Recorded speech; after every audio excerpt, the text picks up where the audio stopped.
against any development in Santa Rita Farms. Thank you. When it comes to healthcare, federal healthcare reform law, which was the most common topic among our readers' questions, please tell us one specific thing you would change and one thing you would keep.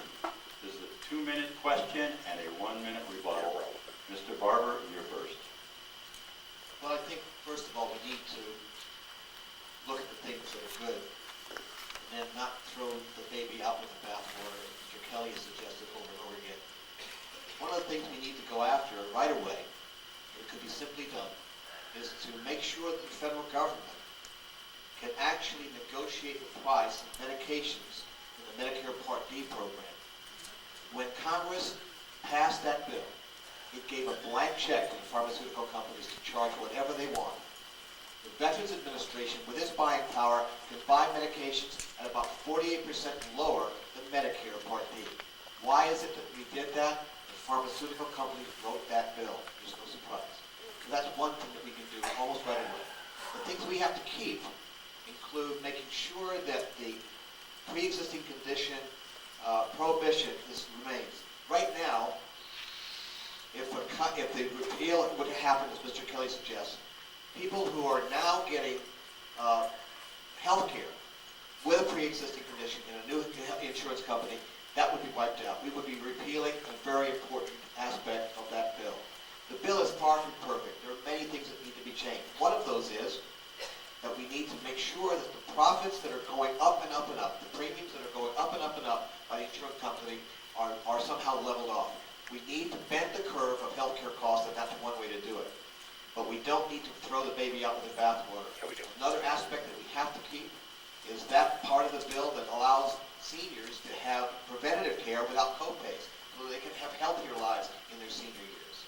Another aspect of it is one that I wish I'd had when our daughter was going to nursing school, allowing people to have their child on their insurance policy until age 26. We had to dip into our savings to make sure she had health care. And lastly, the removal of the cap for medical expenses and lifetime or annually, that's something that we need to keep. There are many things to change, but many things to keep. Thank you. No, you don't need that because your 2 minutes. Your 2 minutes, Mr. Manalakis, starts now. Okay, I can see how my opponent's taking advantage of the question. The question is what would you keep and what would you move? And he asked it to 1 and 1. Not fair. But anyway, what would I keep? What would I change? I would bring in public option. Okay, that would make a big difference. Be it in the form of a single payer healthcare plan, if necessary, it is feasible. Because I want people to have complete, universal, comprehensive medical care for one and all. So this is definitely one thing I would change, the public option. Something I would keep would be no lifetime cap. I think this is a very good proposition, no lifetime cap. But actually, if we're going to look at the plan as a whole, and I think I should be able to do this, Mr. Barber took on 3 aspects of relatings. But anyway, I would change the plan as a whole. I would bring it in as a single payer, comprehensive health care farm for one and all. The e pluribus unum farm. One for one and all for one. This kind of thing. This is what we need in this country. Or also we could look at better plans that are existing right now within the country. Out of any 23 plans that are existing within the country. Such as Medicare for all. Okay, that would be Medicare for all. The one that's even better than that would be with Massachusetts, the best healthcare reform state existing in the United States out of these 3. They're looking at Medicaid for all. If Medicaid is done properly, as it could be, then this would be the best plan. So I would present one complete overhaul of the plan. Thank you. Mr. Kelly, 2 minutes. I've got a few points on it. As far as what we can keep, that answer is nothing. The entire thing should go away and be repealed, and thankfully it looks like the United States Supreme Court will declare it unconstitutional shortly, as it was, because the federal government doesn't have a right to tell you you have to purchase something. In reference to a few things Mr. Barber said. Well, he was just caught on videotape giving a speech in support of the health care law in 2009. Now claims he doesn't have a position on the health care law. Can't tell you where, he says he's never read it. How do you give a speech in support of something you've never read? How do you propose 4 amendments to something you've never read? did read it, and we held town halls all over southern Arizona, informing the voters of southern Arizona exactly what was in that bill. It has to be repealed. I will immediately vote to repeal it as soon as that vote comes up. And then what do? We need to reduce the cost of health care in this nation. Do we really think that a government that spent this country $16 trillion in debt is going to reduce the cost of anything? Of course they're not. We need to get the government out of the way. They already control 50% of the system. Make insurance companies compete with each other. Allow people to purchase insurance across state lines. Give individuals the same tax incentives that employers are given so that you can go home today and purchase a plan that's tailor-made for you, just how you want it. It should be as easy as going on Geico.com and purchasing auto insurance. You should be able to sit in front of your computer and purchase a health insurance plan that works for you. We have the greatest quality of care in the world. That's why people fly here to receive their health care, but we need to bring the costs down. We'll get those costs down by getting the government out of the way. Mr. Barber, you have 1 minute, please. Mr. Barber, you have 1 minute.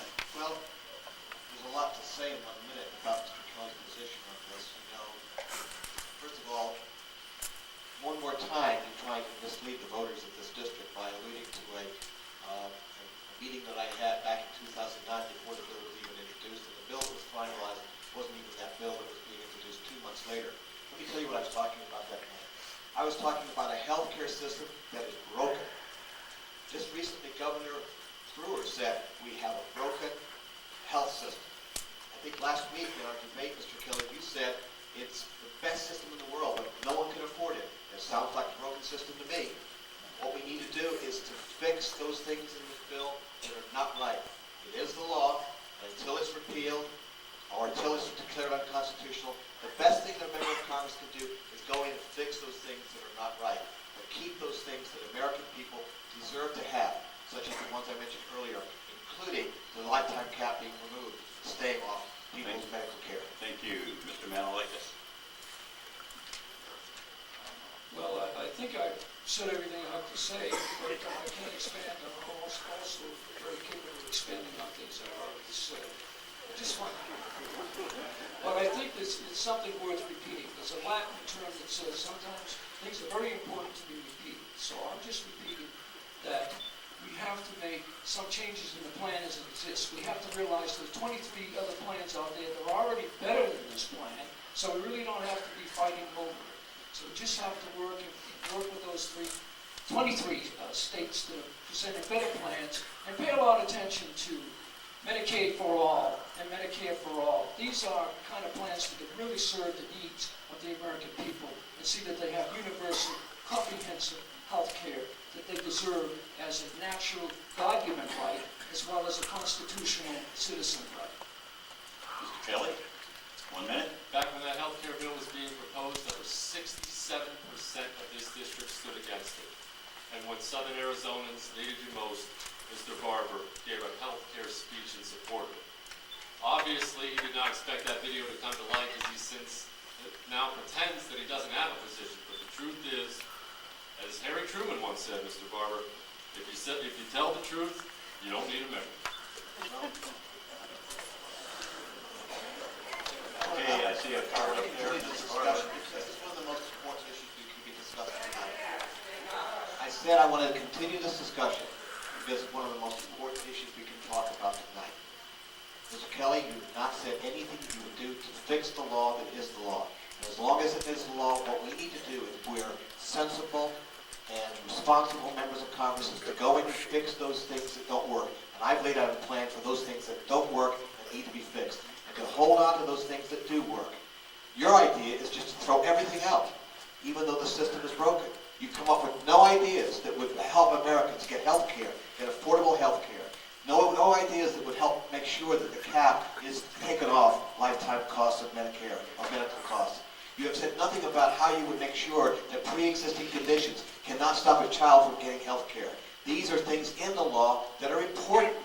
The law is far from perfect, but it is the law. And the best thing a congressman can do is to go in and fix those things that are not right. That's what I intend to do in Washington. Thank you.